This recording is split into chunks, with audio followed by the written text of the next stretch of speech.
Welcome to Lead with Clarity. This is a space for leaders who want to grow without losing themselves in the process. Each episode is a short reflection on leadership, influence, and the inner work that shapes how we show up for others. It's not hype, not noise, just clear thinking for the journey of leading well.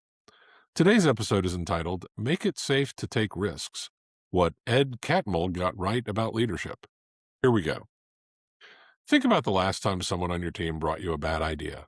Not a half-baked one, a genuinely risky one, something that could have gone sideways. Now think about how that conversation ended. Did they leave the room with more courage or less? How you answer that question tells you more about your leadership than most performance reviews ever will. Ed Catmull, co-founder of Pixar, said something that has stayed with me since the first time I read it. He said, "It's not the manager's job to prevent risks. It's the manager's job to make it safe to take them." It's a short sentence with a long shadow. Most leaders think their value is in the screening, in catching what could go wrong before it does. Catmull is saying the opposite. Your value is in what you make possible. Pixar didn't produce film after film of original, emotionally resonant storytelling because they hired geniuses and got out of the way. They built a culture where creative risk was not just tolerated, it was expected. And the leadership structure was designed to catch people when they fell, not to prevent them from leaping. That is a fundamentally different orientation. Most organizations are built to manage the downside.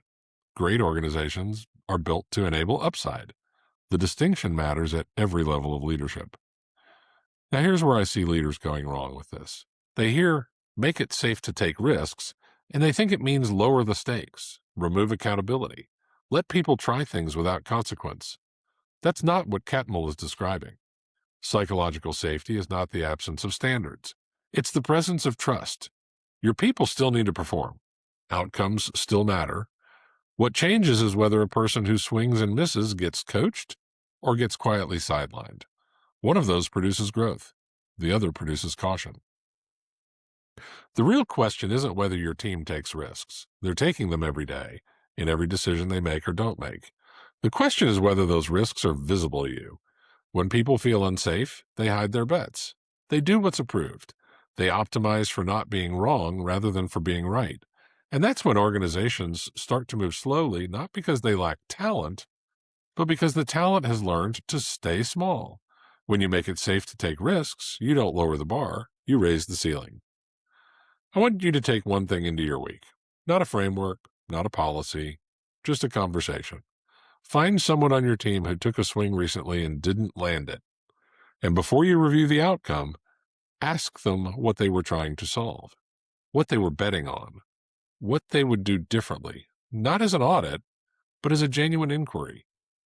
That conversation, done well, teaches your entire team more about who you are as a leader than any all-hands meeting ever will. Catmull's insight isn't about being permissive, it's about being intentional.